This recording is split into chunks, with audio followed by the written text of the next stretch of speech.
اس کو کامیابیاں عطا فرما دیتا ہے۔ تو پھر اس میں کچھ حدیث بھی ہیں نبی کریم علیہ الصلاۃ والسلام کی۔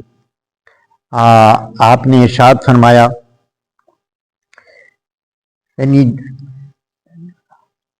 حضرت ابو ذر رضی اللہ تعالیٰ عنہ ارشاد فرماتے ہیں کہ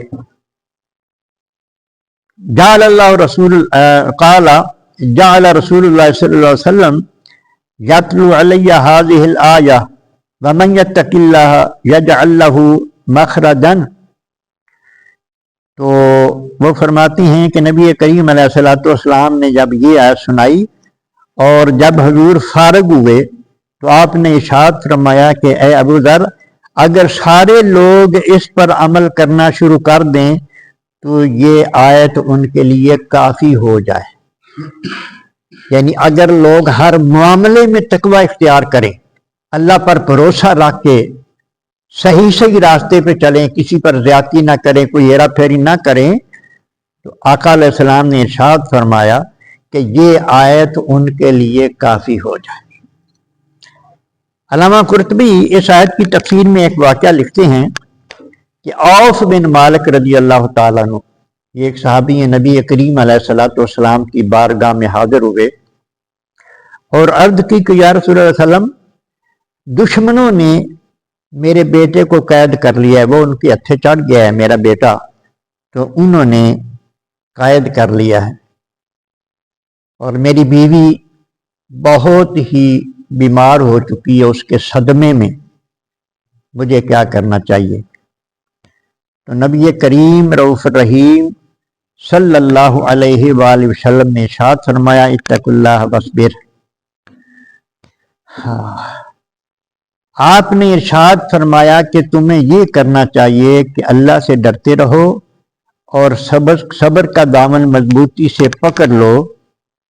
میں تجھے اور تیری بیوی کو یہ حکم دیتا ہوں، میں بحیثیت نبی یہ حکم دیتا ہوں تجھے بھی اور تیری بیوی کو بھی کہ صبر کا دامن مضبوطی سے پکڑے رہو، کسی صورت بھی صبر کو نہ چھوڑو، اور یہ حکم بھی دیتا ہوں کہ تم کثرت سے لا حول ولا قوت الا باللہ کا ورد کر۔ یہ اعمال، یہ وظیفے نبی کریم علیہ الصلوۃ والسلام سے ثابت ہیں۔